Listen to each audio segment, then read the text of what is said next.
લખે છે અસ્તુતિ કરે નાગ મુનિ દેવા, પાતાળના નાગ દેવતાઓ, પૃથ્વીના ઋષિમુનિ બ્રાહ્મણ દેવતાઓ અને સ્વર્ગના દેવતાઓ ભગવાન સ્તુતિ કરે છે.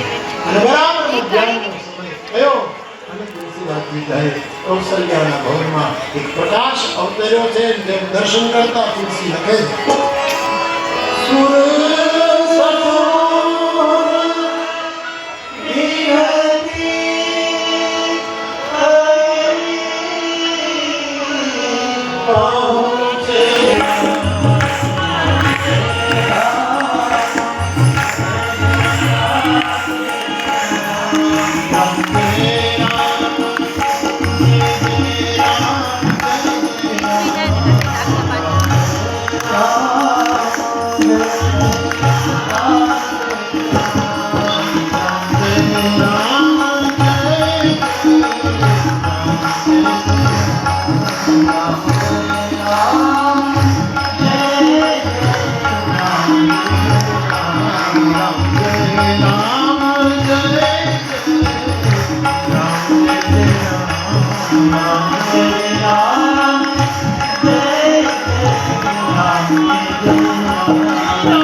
ચતુર્ભુજ રૂપે અદભુત રૂપ જોઈ માં કહે કયા શબ્દોમાં સ્તુતિ કરો?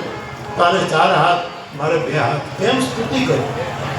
માને જ્ઞાન થયું, ભગવાન મુસ્કુરાયા અને પછી માને કહ્યું કે માં હું આટલા માટે આવ્યો છું. કૌશલ્ય